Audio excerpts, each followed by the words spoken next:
this on. So one of the issues that we had to face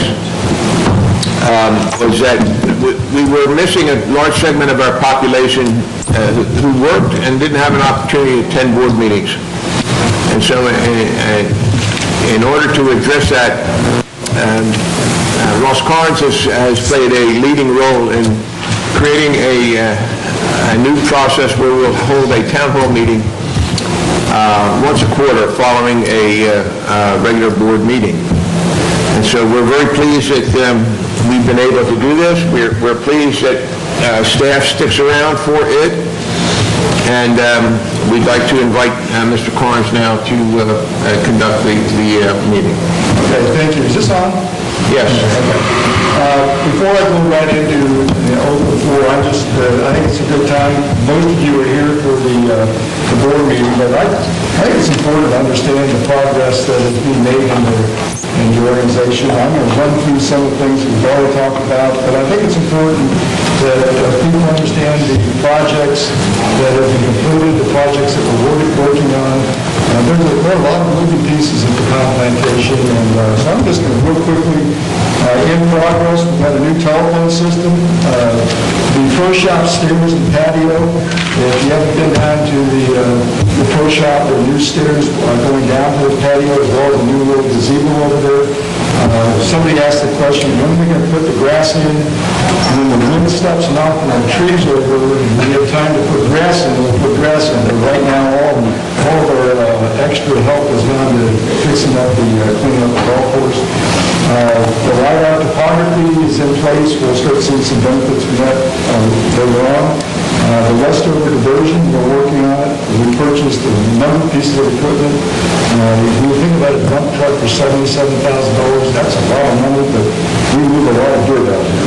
We fixed the archery range lift station. We're working on the West Circle improvement. We've got a new website that's in the process of being designed that I think will make a much better user experience. And we're still looking at the June date for rolling out the new website. More information will be coming on that. We're also working on a new gate entry system that will be more state-of-the-art, give people more ways to get guests into the property using mobile phones, updated system, much more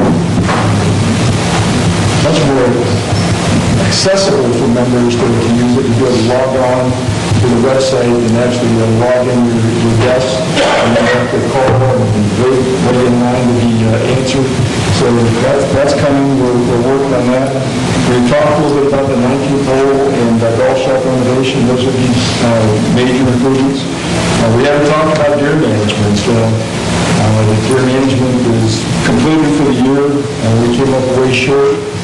Just an editorial comment, when people are damaging our property and prohibiting us from doing the things that we need to do in managing the deer herd, we had equipment stolen and broken, and that's just not the way things ought to be. We do things for a reason. We do it with the support of the entire organization, and people who interfere keep us from doing our jobs. So, completed, we've done the new firewall, we put in a new excavator, and we have new golf carts for the golfers. If you haven't seen them, we have brand new golf carts. We put in new hotel mattresses, so the rooms upstairs and new inns that had new furniture, new renovations. We just finished with new mattresses, so the inn is looking better and better. And if you have guests that you don't want to stay in your house, it's a great place for them to come and stay.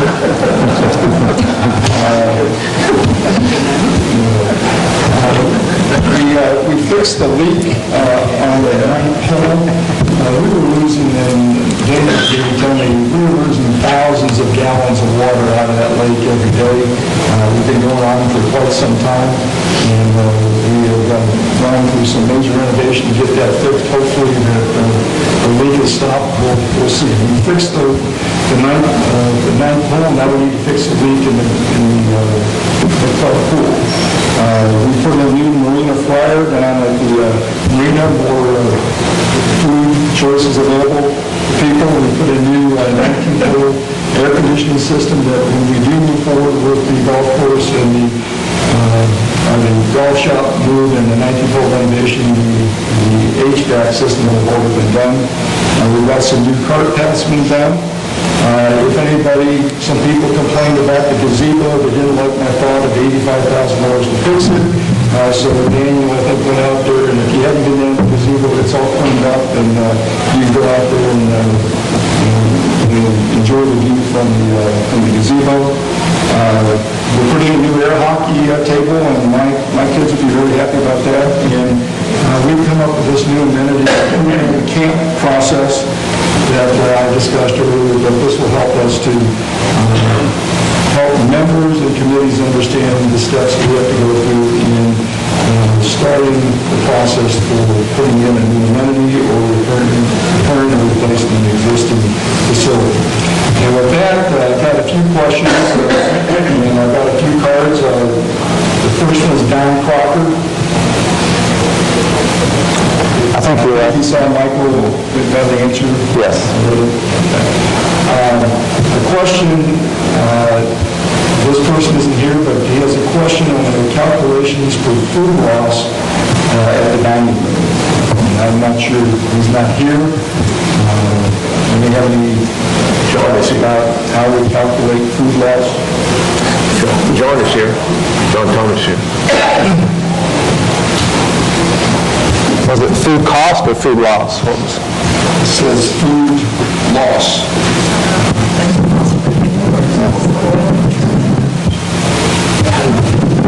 Janice is saying she thinks he's asking about waste and spoilage. Yeah, I think that's what he's asking. How do we we just track it monthly in a monthly? There's a board up in the kitchen. It's kind of a big question. I mean, I can give the answers, but I mean, Do your best. okay. I mean, well, it depends what I'm addressing. I mean, if it's tracking waste, I mean, that's what every kitchen pretty much does. You track waste. You have a sign in the kitchen. When we bring stuff out for buffet that can't be used, it's written down as waste if we can't find a way to reuse it. If something spoils, something goes bad, customer returns something back that we can't do, that's all written down in the kitchen. We also have, part of our tracking goes through Janice and through her systems, 9900 numbers. So we bring in stuff that maybe is a comp or a manager's comp or something like that, just like any other POS system. You have that same ability to track all that stuff. And then it's calculated, I believe that's transferred into the expenses at the end of the month. It's not necessarily calculated into cost of sales, I believe, so. How are we doing with that process? I mean, are we throwing away more food than we should?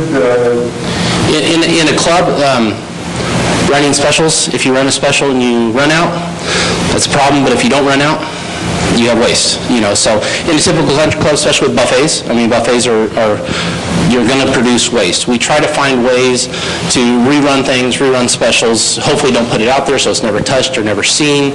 Maybe the next day, the pasta salad that we make a large batch, we don't put the whole batch on the chicken buffet, that goes into the buffet the next day. But naturally, in this environment, you're going to waste more. When you do buffets and stuff like that, it's going to happen. So it's going to be more than your average restaurant, but I don't see the numbers changing as they've been in the last couple of years. I have a question I'd like to address to John here and probably to Janice as well. That probably touches on the waste here is maybe you can tell the board here how you calculate the cost of sales in food and beverage every month. A lot of people may not know that, but that's the basic. It's a basic accounting principle. Right. What do you start the month with? What did you purchase? That adds into it. You subtract out your end revenue, and then that basically gives your cost of what left the building throughout the month, and then that you compare that against your revenue and gives you your cost of sale percentage. So basically, you're saying that you have a starting inventory and you have an ending inventory. Every single and the month. difference of that is your cost of sales. Well, you got to add in your purchases. That's what I mean. You start, you add your purchases, and then you get a cost of sales. Yeah. I just wanted to make sure everybody understood. And then you compare it against the revenue, and it gives you the percentage. Thank you. Yeah. Thank you. Luke Turner had a question on long-range planning.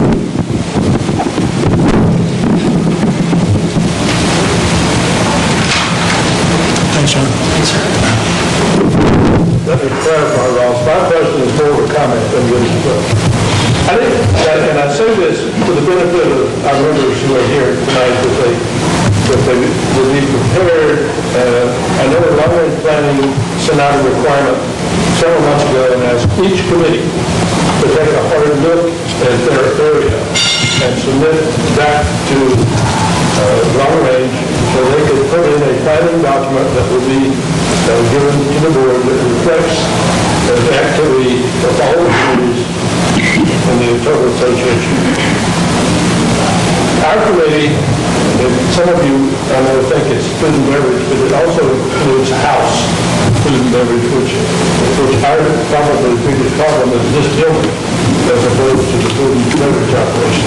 And so our submission includes a look-see of this building in the next 5 up to 10 years from now, before we see the needs of the community being met by this facility.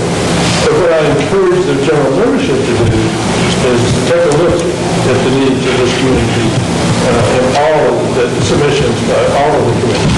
Because what it really tells you is the magnitude of our operation and in support of all of the 3,013 member units. And so I think the efforts the long-range planning to get this process going and now have a historical look-see of where we are and perhaps where we need to be going is very critical to the membership. And I think it would certainly behoove the membership to review and understand the whole idea of this concept. Could I make a couple of comments? Thank you, Lou. I was speaking to a member right before when I was asked to sit down, because I think members are wanting to know more about this and how the process works.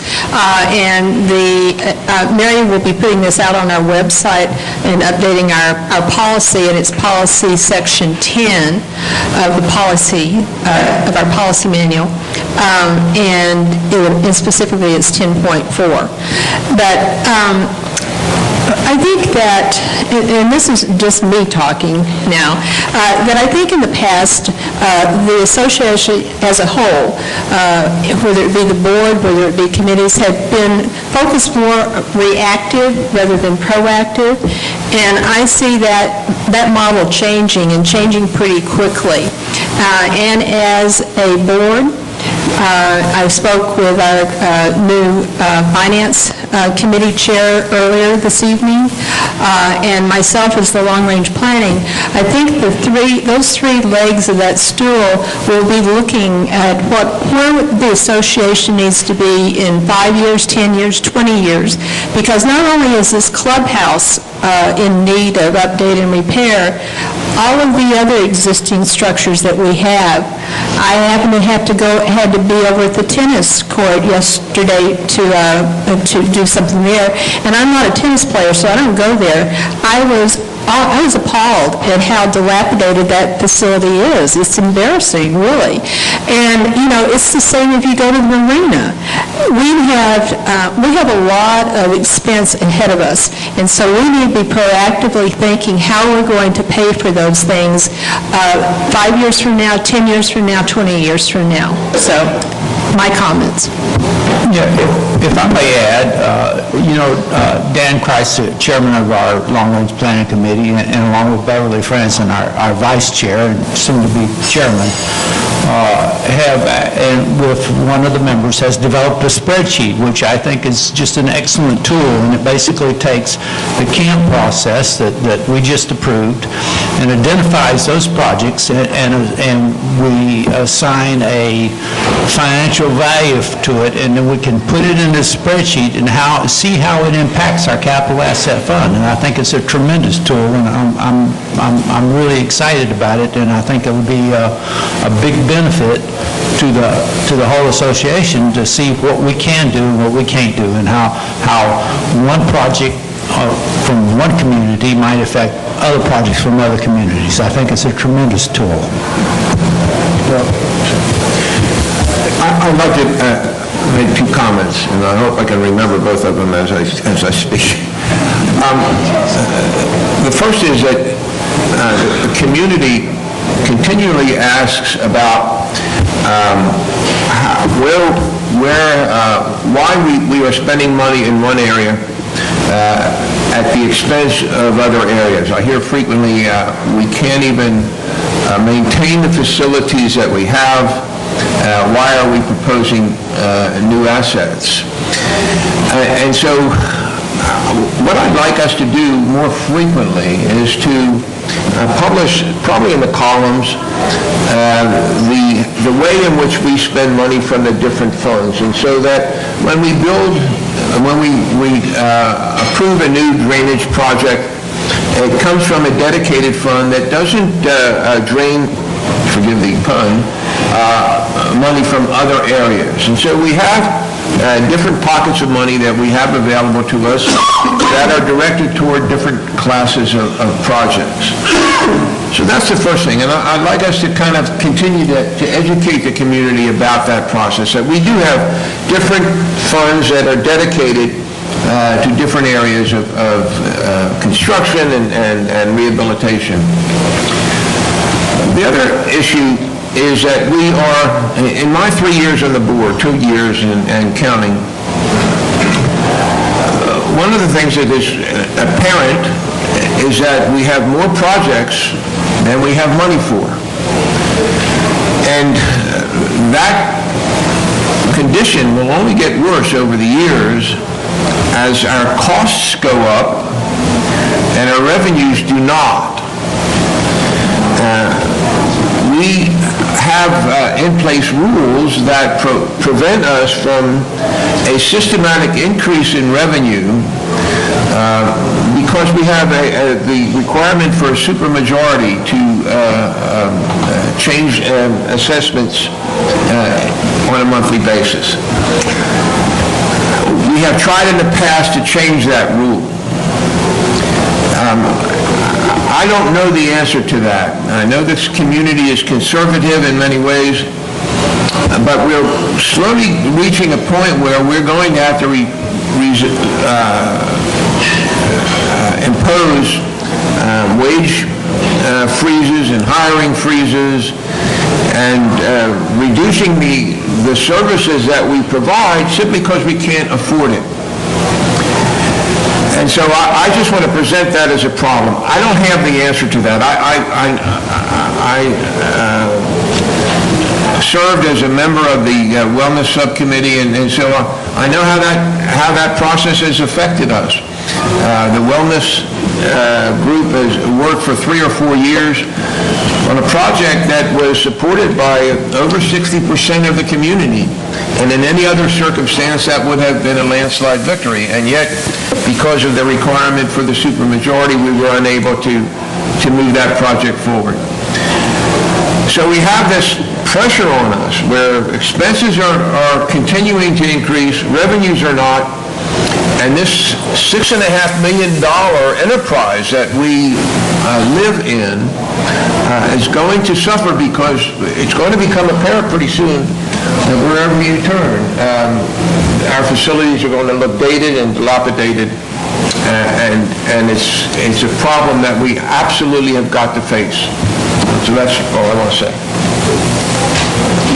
That said, if we look at our balance sheet, we're in pretty good shape financially. But as Bob said, as the time goes by, costs of things increase, and our revenue does not. So, at this point, are there any other questions that anybody has? Yes. Yeah, I'm just a little confused. Use the mic, Pat. I'm just a little confused about what you just said, Bob. The need for improvement in our existing infrastructure, you're absolutely right. Needs to be done, it's pretty bad. The money is terrible, you're right. It's one way or the other. It's embarrassing. But then you came back and talked about the supermajority. I put that rules there to protect us from getting things done that shouldn't be done. And if we're going to build a wellness facility with all these other problems, and we don't have enough money to take care of the other problems, why do we do that? Can I address that real quick? Sure. The Wellness Center required a $6 dues increase in order to pay for the Wellness Center. $3 million in debt. Well, it's not $3 million in debt. It didn't even start servicing the debt. No, I think the financials worked out pretty good. 2.68, something like that.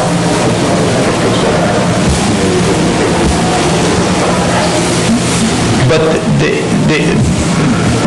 according to our finance people and the bankers, the loan that they were getting, at the interest rate, at the principal, and the dues that we were collecting to service that debt would have paid for it. We weren't, in other words, I think the point I'm trying to make is that dues increase would have serviced that note and would have maintained the cost of operating the Wellness Center, okay?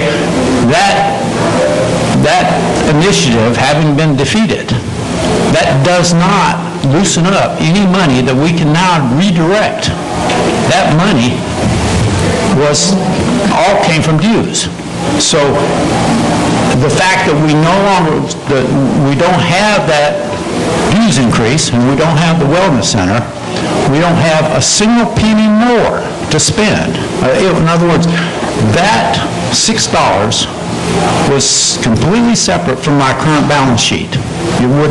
So having not done the Wellness Center saves our members $6 a month. And I'm not arguing with that. That's for the members to determine, and they decided that they didn't want to pay $6 a month.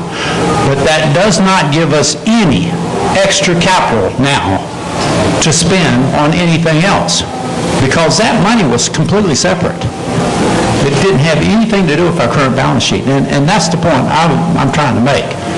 In other words, we can't, because we're not having the Wellness Center, we can't now fix up other things, because there's no money for other things to fix up. I mean, it's already balanced, it's already budgeted, we have plans for it, so it was a zero-sum game. So, and that's a good point, Doug. We don't have a cost of living, for example, cost of living index that we can impose on our revenues periodically. Let's say every 3 years we do a calculation, do a cost of living increase, just to keep up with increases in cost of living. We don't have that. So forget about the Wellness Center. Wellness Center has nothing to do with this issue. The problem that we're facing is that costs continue to go up, our revenue stays flat, and eventually we'll have more places that look like the marina. I'm glad Joe's not here. I don't want to pick on him. But that's the problem. We just don't have a way to increase revenues, and we are a community that really enjoys a high quality of life. And so pretty soon I think we're going to be concerned about the fact that our facilities don't match what we are used to. Just to follow up, and you brought up the wellness system, so that's why I actually came up. That's fine. I think most people that I talk to, and I know you all read next book coming, you all watch the thing every day, you see lots of people commenting in there about the current, status of this facility. And as far as the fitness center goes, I heard what you said, Bud, but I also know that there are ways this board can go manage around that if need be. So as far as the fitness center goes, I'm not using it myself. I can probably use it. So I'm not saying that I'm completely opposed to a fitness center. I think I'm saying what most people that I read daily are saying, which is fix the existing infrastructure, keep the budget in the black, and we'll talk about a wellness center. But we're actually doing a great job, or I think we're doing a great job of keeping the budget in the black. And we're fixing things. Now, obviously, there like the gazebo. There was a lot of complaints because the gazebo was run down and it was being neglected. You get playground equipment, that needs to be replaced and repaired. So there are things we can do, and that we aren't doing right now. We'll try to do those things maybe next year. There are some issues, like playground equipment, for instance. It would be easy to go down to Sandy Beach and replace a swing. It's not a smart idea, because the swing that's down there right now doesn't comply with the safety standards for recreational playground equipment. So to do the job properly, it's going to cost a lot more money than just simply repair and replace. So there are a lot of issues to deal with it. When I hear the comments about why are we building a wellness center when we're neglecting the gazebo, well, maybe the answer is nobody used that gazebo. Maybe we should have just torn it down, and then we would not have to spend the money maintaining something that's not used very often. So those are just trade-offs that but the excuse that we can't raise dues to do another initiative because we're not currently maintaining the ones we have is wrong. It's just bad. It's fake news. And I know it exists. It's out there on pecan plantation, but I'm sorry, that's what it is. Okay, and I think that this is an issue that generates a lot of discussion. I hope we continue this, but Ross tells me it's time to move on. Are there any other questions? If not, I thank everybody for showing up. And one of the reasons... Wait, we have... I thought you were talking about any more questions on that topic. Any more questions? Anybody else want to raise a question?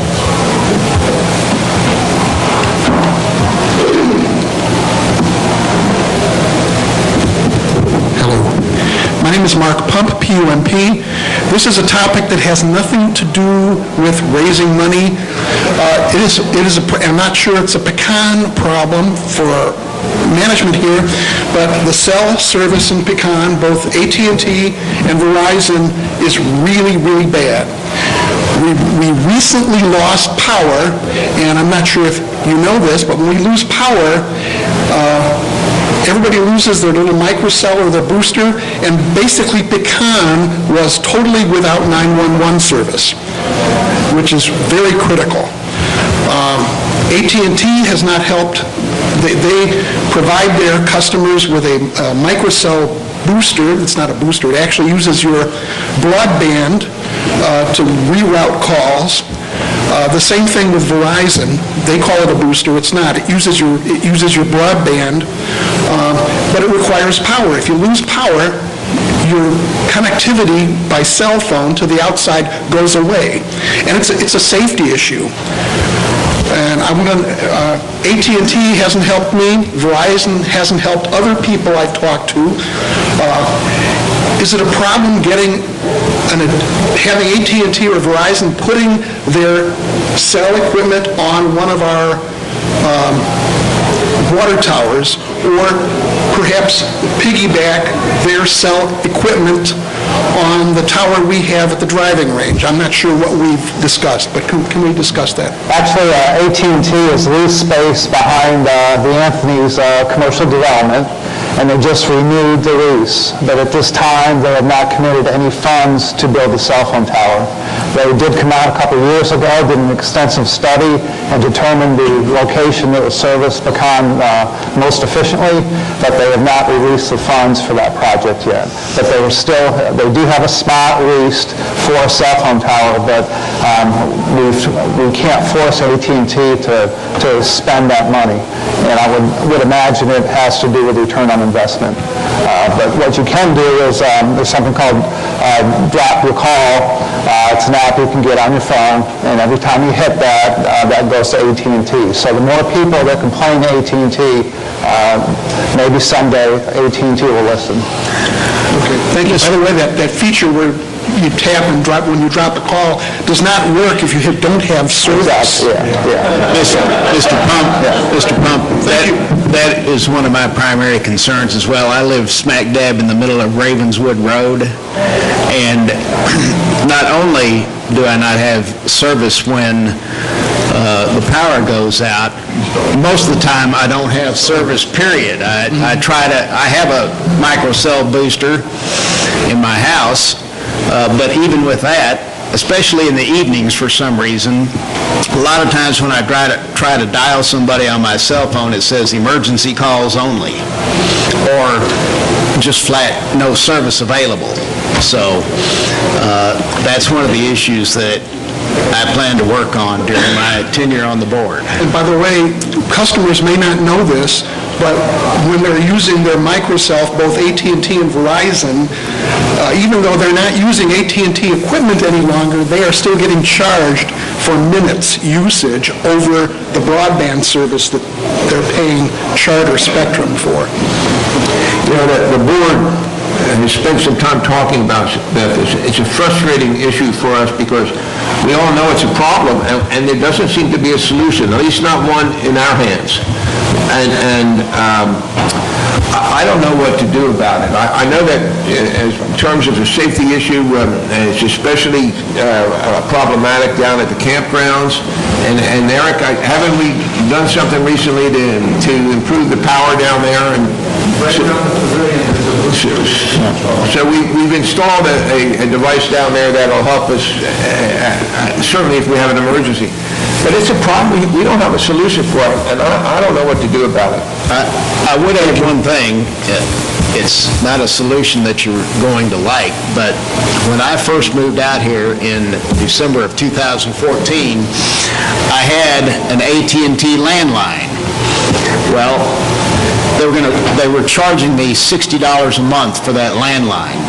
A month later, Charter called me and said, we can put in your landline for $19.95 a month. I went, sold. Well, then I discovered that their landline runs through their Wi-Fi service. And so when you don't have any power, you don't have any Wi-Fi, you don't have a landline. So I'm contemplating going back to my AT&T landline for $60 a month, just so I can have a phone in an emergency situation should it arise. You know, one of the problems being, I had Sprint, I had the same problem. You know, you can't have a booster in my house on final. Walk step on the front door, it's no good. There's no advantage to any of these companies doing this because they know service is bad. You know, and so until one of them, be it AT&T or someone, actually puts a tower, then you're going to see all the other ones get excited because they're afraid they're going to lose all their customers. So, you know, I think the best way has been mentioned, we're probably best if you're having problems, continue to complain to your provider. I don't know how you're going to get their attention because, you know, right now, as a group, they're not as concerned because they know everybody's service is bad. So they don't feel they're going to lose attention to their customers. So until someone actually builds a tower, and hopefully AT&T will do this, then you'll see the other providers probably try to figure out how to attach on to that service, on that tower also to give you better service. I think the best way is just continue to complain to your providers that the service is horrible.